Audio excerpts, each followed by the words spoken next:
Second year in a row, you were selected a team captain. Yep. Can you just talk about the significance of that for you? Yeah, I mean, I think it's never why you lead or why you want to be a voice in the locker room. A lot of guys lead a lot of different ways, but when your peers nominate you for the work that you put in from OTAs to training camp and saying, we trust these guys to lead us through all the good times, all the bad times, all the hard times. It's a lot of responsibility, probably the greatest honor you can have in this league. Really excited for Zach Sieler. He's been leading for a long time now, right? Like leading by example, doing it his own way. And for him to get that nod this year, I was just so happy for him. It's extremely validating for the way he works, the way he shows up. He's beaten dang near everybody in the parking lot pretty much on a daily basis. And for him to get that nod was really cool. How do you describe your leadership style? I think it's evolving. I think it's dynamic. It's whatever's being asked. I think you start with leading by example, working your tail off. And then I love the hard stuff. I love the adversity. I love the toughness of this game. I think that's what brings teams together. I think that's what wins championships at the end of the day, is overcoming the adversity of a season and coming out that side stronger, closer together, more bonded. I think that's where I'm always aspiring to lead through is those tough times. The most talented team he's been a part of here at the Dolphins. Do you agree? Yeah, 100%. I mean, top down, I think you have playmakers, and it's going to expose new challenges that we have to deal with as a team, right? Is all of this explosiveness, all this talent, how can we come together? And I think that's going to be the journey of our team, is how we can lean on one another, how we can be accountable to one another, because we don't need one single person to carry this load. Like, we got a lot of guys on both sides of the ball that can do that when their number's called, and it's about being patient. It's about making the plays that come to you when your number's called. So I think that's what's going to be most exciting about this year, is seeing so many different talented guys step up at different points.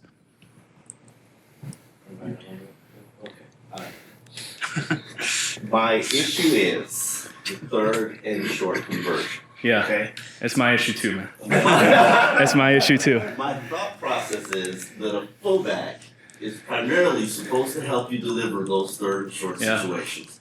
So how come you're never getting the ball or rarely on the field in those situations? Yeah.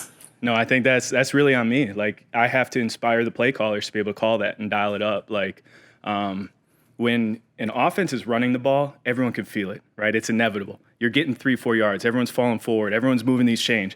When you have a line in the sand and it's second and short, you're not falling down at 3rd and 1. You're falling forward and getting those yards, and that inspires the play call, and that inspires the formations. That inspires the play type to be drawn up, and I think that's a lot of onus on myself, big guys up front, to say, you know what, like, when those numbers are called, we can inspire the team, the guys in the huddle, the play callers, from the first snap. Like, it doesn't have to be the 3rd and 1 in the middle of the third quarter to say, okay, now let's go get it. Like, that's a mindset that builds throughout the game. So I think that's something that we are all working towards. And I think, especially myself, let's inspire the play callers, let's inspire the guys, so that when we're running the ball, we don't have to look anywhere else. We don't have to do anything fancy. We can lean on guys. We can play smart, physical, elite technique football. Like, that's what we say, and now we gotta go out and execute. So I wanted to follow up on that. You guys are outside zone running team. I love the outside zone. It's one of my favorite schemes, concepts, and you guys are successful at it. Mm-hmm. But when things are constricted into those short yardage situations, is that what the problem is? That you are more of a movement line as opposed to a power line? That's a good question. I mean, when you get to the X's and O's of it, and like the concept of outside zone versus inside zone or gap scheme, I think it really is, if you're running off the ball and you have that elite technique, it really doesn't matter what the defense is. It doesn't matter what the situation is. Like, you should be able to run outside zone for 3rd and 1 if you want to, or inside zone. So I think it really just, I would go back to that answer and really reiterate and hammer down the fact that it is a mindset. Like, you see big Julian Hill coming downhill. It doesn't matter if he's power blocking or if he's outside zone blocking. He's hitting somebody and they're moving, right? And it's like, those are the types of plays that we can build on throughout the game, so that there's confidence within everybody in the huddle that it doesn't matter what the play call is. We're getting that yard. We're getting those 2 yards. I feel like that's the key point in my mind. Isn't Do you the take it- Dolphins' mindset and identity a creative, fast, not power Yeah, well, I mean, creative and fast fullback probably doesn't belong too much in that conversation either. So I think it really is like how much more we can do, like, and what you can do well. So I think that's what we're going to be able to find out this next week is what we've been up to and how we've evolved as an offense and as a team. So that identity comes out of not what we say on the words on the walls or what we talk about or last year's film, is what we're doing right now and how we're improving through that. So I think that's where we're really going to create the identity starting on Sunday. You take it personally when it's 3rd and 1, you hear a pass play come in? No, once again, it's like it shouldn't matter. It shouldn't matter what the play call is. Like let's go execute. So yes, I would love for 21 personnel to be in there and we can do whatever we want, but I think that's just a competitor that wants to help the team win. What was your reaction to Mike McDaniel's extension? I mean, well earned, well deserved. I think it's you get really excited when you see the belief throughout the organization when you reward your guys in the building. And I think it's a testament to a lot of the hard work of all 90 guys, of the entire staff, the way that they're communicating front office to player management to equipment to everything, right? Like he's the head of this team. And when you see that as a player, it definitely breeds confidence. Like we have the people in the room. We aren't looking anywhere else and going and grabbing it. Like we have it here. How do we invest in ourselves? How do we invest in this identity? How do we invest in this culture to make it right?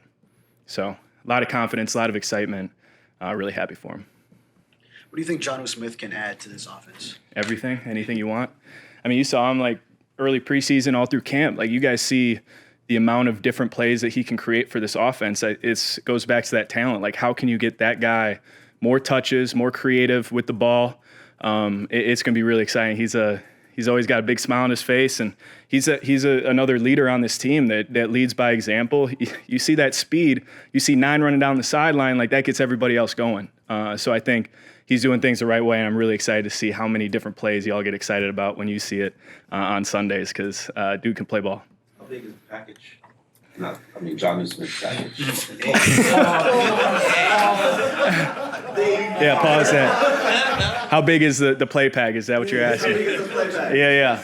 Man, I think, whenever you get a guy like Jonnu in, and it's so novel, like it's so new to the offense, and a guy that's bought in mentally, I think the cool part is whatever it starts at is not what it's going to stop at. You know what I'm saying? Like whatever it's going to be a continuation of can we expand here? What can we do here? Here's a new wrinkle here. Oh, that's going to look great there. So whatever it looks like week 1, I think it's going to look a heck of a lot different week 17 with the way that he can consistently execute. What is the biggest change you've seen in Tua from last year to this year? Man.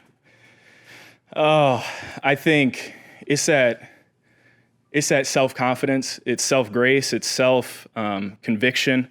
And I think it bleeds off into the locker room of being able to lead exactly how he needs it to lead and how it needs it to be. And he has a vision for this offense. He has a vision for himself. And to have the confidence to go out and say that and speak it and have great conversations, great communication. It's not just the huddle. It's the locker room. It's the training room. It's the weight room. I think you see it just – it's infectious right now. It's spreading throughout the entire locker room in the best way possible, and I think that's something that's really cool to see one do take a step up this year. Because the results on the field were one thing last year, but the way he's leading this locker room on and off the field is something completely different now. It's really exciting to see. Is that confidence just built based on how well he performed last year, or the Pro Bowl, or is the reaction he's getting from teammates? I think it's bought into the process of it. Like the results came, yes, but I think it's really the process. You buy into it, and you can see all of the learning curves that we go through together. And nobody's flinching here. No one's blinking over a tough play, a bad snap, like whatever assignment happens on the field, the results, the Pro Bowl, the stats, like that's one thing. But the process in which he shows up, that's where the confidence comes from. That's where the preparation comes from is the way you show up every day. So then you can cut it loose, have fun, and know that nobody's blinking. Like it's trust. It's like true trust that's been built. And that doesn't come from stats. That doesn't come from last year. That doesn't come from accolades. That comes from the way you show up every single day. So that's what he's doing day in, day out. Your reaction when you learned you were getting stripes on your sleeve? Man, it was special, man. Especially, knowing this player voted. And it means a lot when you're in here training with these guys. Off season. I've been here going in my second year, and we all know the grind, especially with the heat out here. We know it's tough, and it means a lot to sit with these guys and train with these guys and know they see the effort I put in. But besides that, just more responsibility that I already put on myself. But that I had to carry. I can't be getting on everybody else if I don't have myself together. Just being me. That's all it is. Coach McDaniel said you were playing it cool when they told you you'd be a captain. Did you have a moment where you didn't play it cool and they maybe called a family member and for sure. The first person I called was my mom. Because we have our little talks, when it's stuff is going bad and when stuff is going good. So she knows, what it means to me. And she was excited. And, she felt like, I could have had any other year I was in the league. And, she just felt like, it was around the time, everything was just coming together. And, we talked about it for a while. When was the last time you were a captain at any level? College. That was the last time. Yeah, and then in Tennessee, as far as the mic and having the green dot, that's a role itself. But no captain until here while in the league. What do you think of the possibilities for this defense this year? It's no limit for us, man. We talk about it every day. You see on every level, it's multiple dogs, multiple elite players. And, we just got to hold each other accountable. We know the ceiling. There's no ceiling for this group. We just got to come in and attack it, be intentional with everything, whether it's, jogging off the field or, whether it's in the meetings, facing the little things and, helping the people behind us, be right there with us. David, I know you bring the intensity all the time. Right. Where is this defense and this team overall as far as bringing the intensity all the time? We're right there. We're working with each other. I think that's what it's all about as far as, bringing the person next to you. Especially on both sides of the ball, all three phases working together. It also comes with the relationship off the field. How close are we so we can hold each other accountable. When it comes to those times, when we in dog fights, we have to get on each other and not take it personal. I think that will go a long way. Why is that so important? Everybody sort of the closeness and hanging out with each other and the camaraderie. Why is that so important from a leadership standpoint? Like I said, as far as being able to hold each other accountable, we come over, you see like across the league, guys going to the sideline. You see them like kind of going at each other. No, that's not coming from a belittling place or like I'm here and you're there. It's kind of like you're my brother. And I want to see you succeed. And that comes with knowing each other, not just the football family. These guys got kids. It's a little older. Calais. They joke about him being older and stuff, but it's also just so much behind that. So much experience. Stuff that can trickle down to the younger players. What's it been like to work with Jordan Brooks and just everything he brings, not just on the field, but also the same way, like the intensity, leadership? Again, it's good seeing Jordan open up. He's new on the team, quiet guy, but it's also good player, elite player, fast and physical, but it's good to see him get settled in, and him opening up and and flowing. I think that goes a long way. I'm keep saying it goes back to when we're in them dog fights. When it comes clutch time, and that gives you a kind of a relaxing kind of feeling on the field when you can trust your brother next to you. Gives you a little weight off your shoulders. Knowing you're not out there by yourself. David, coming from Tennessee, you obviously have a lot of experience playing against Jacksonville. Yeah. Do you have a game or moment against them that stands out to you? Well, in Jacksonville, it's always tough in Jacksonville. Glad it's here.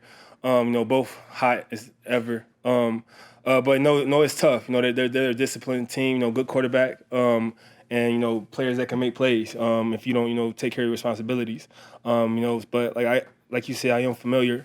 And they have some players. We're familiar with them. Getting around the scouting board. Earlier in this week, but.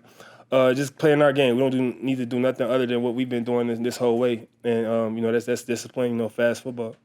Is their running back ETN? Yeah. Number one. What does he do well? Make people miss. He's a hard runner. He's been like that, since coming in the league. And discipline. If you give him some space, he has some speed to make you pay for it.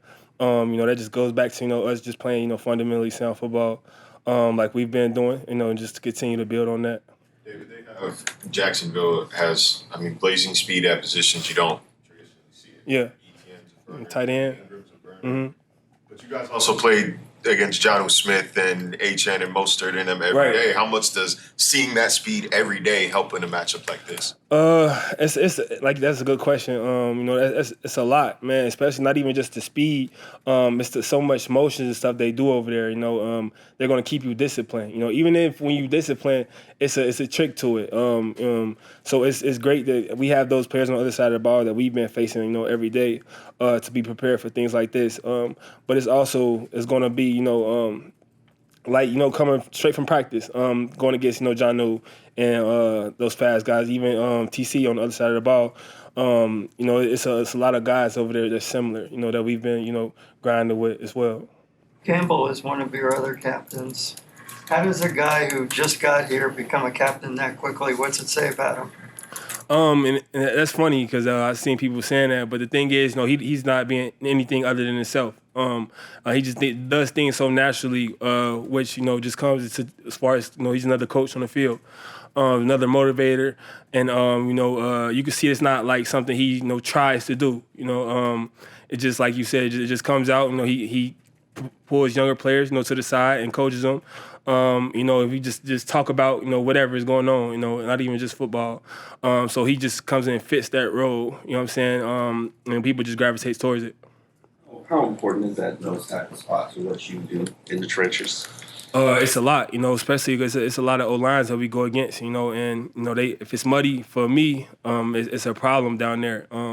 So we have some killer guys up there up front, that gets the job done well. Him, Zach, and all those people behind him. That plays the trenches is not, well fit. It's going to be a long day. Especially in the run game. You stop the run, you win a lot of games. So it's very important. I would say one of the most important jobs on the team. I think we got the right guys in that spot.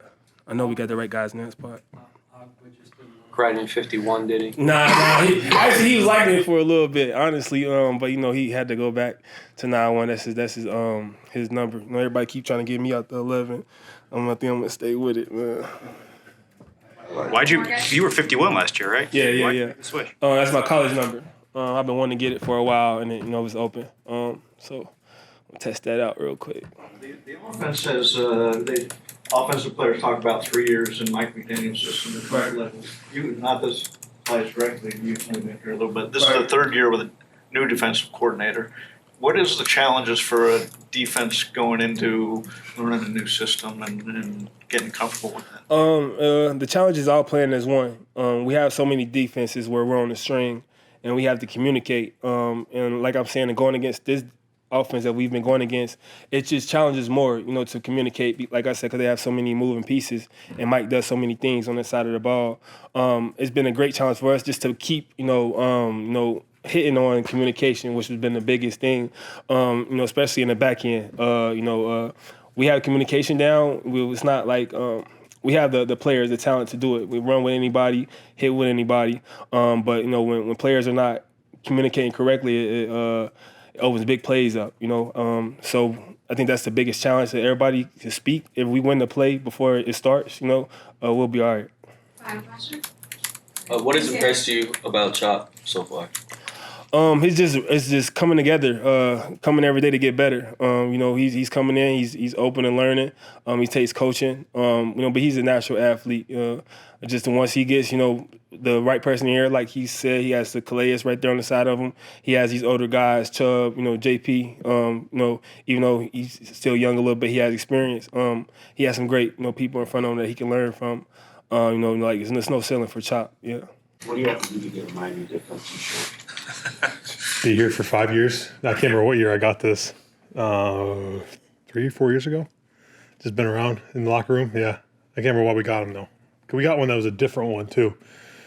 But yeah. What's the T-shirt this year? Don't know yet. I don't know. I think it's a surprise. I'm excited to see what we got cooking up.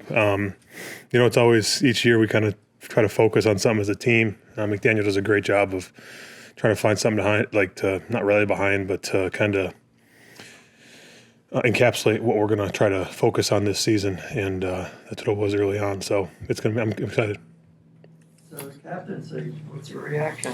And it's a big blessing. I think God's put myself and my wife here in this situation to be able to help the young guys. I've been here for 5 years, in the league for 7, to be able to just guide and lead by example and vocal, hopefully, and be able to set the tone each week. I think that's a big thing. I think obviously you can't lead without being the front runner and setting the pace, setting the tone. So it's really exciting to be up there with those guys. Awesome. Congrats to all the other guys that got the captain's vote, and to Calais. I mean, coming in here just before camp and being able to be that big of an impact and role model to get voted captain is incredible, and it shows his testament to what he's done all these years. So I'm really excited. Zach, what do you guys have to do to be effective against Josh Allen? I mean, against Trevor Lawrence this week? Week ahead. You know, it's I think it's part of the same was just keep that pressure up front, stay on our keys, and no selfish decisions, and run game, pass rush, and just do what our job description is in the calls, and let the plays come to you. Don't stress for plays, and really focus on each one of our individual techniques each play, and don't try too hard to overcompensate or make a play when it's not your play to be made. No selfish decisions, meaning play within the scheme? Yes, sir. Yeah. Yep. Alex said that it's rare that a guy beats you in here to the facility. What time do you get here? Every day is different. I got a pretty strict routine. I kind of been following that for 3 years now. But today was up at 5 and here at 6:15, 6:10. Most days it's probably about 6:30, if not a little sooner. But, you know, it's kind of, for me, I like getting my stuff done in the morning. College, we do 4 a.m.s to get before our 7 o'clock classes and our 8 o'clock meetings. So, I mean, I kind of, since day one, been kind of doing that early bird schedule. And I think it's awesome to start your day off ahead and kind of one step ahead, I feel like. Shoot, I go to bed at 8 if I could. But, you know, with the baby, we put him down around 7:30, and then have a little bit of time with my wife, talk, catch up, and then probably around 9 o'clock, so I'm starting to go to bed. You might have been asked this sometime during training camp, but is this the Baltimore defense brought here, basically? What was it, 6 years ago when I was in Baltimore? There's definitely similarities that I've learned terminology and stuff back from Baltimore. I think we've done a great job putting his own flavor on it and really kind of tailoring it to the players and the talent we have down here. But yeah, I'd say it's a great scheme he's come up with down here. I'm really excited to play in it and kind of see how we can make it work this season. Zach, going back to being named the team captain, when you consider how your NFL journey went, does that make it even crazier to you? I think it just shows just hopefully to be a leader and a role model to kids and anyone that's kind of been told they can't do something. I mean, that's what my story was from leaving high school. It was, hey, you'll never play at Ferris. Just best you could do is you're tall. You might give our guys a good look on scout team. To kind of taking off at Ferris 3 or 4 years later, and honestly kind of following that in the league and taking 2, 3, 4 years to kind of find my footing. And it's just to never give up and keep persevering. I mean, not trying to get all emotional, but, you know, it means a lot. I mean, it's something special. It means a lot to me, and I'm really excited to be able to put my best foot forward this season for all the guys. What do you think Christian would say? He'd be yelling. I think he'd be the first one cheering and excited and going crazy right there with me and my wife. So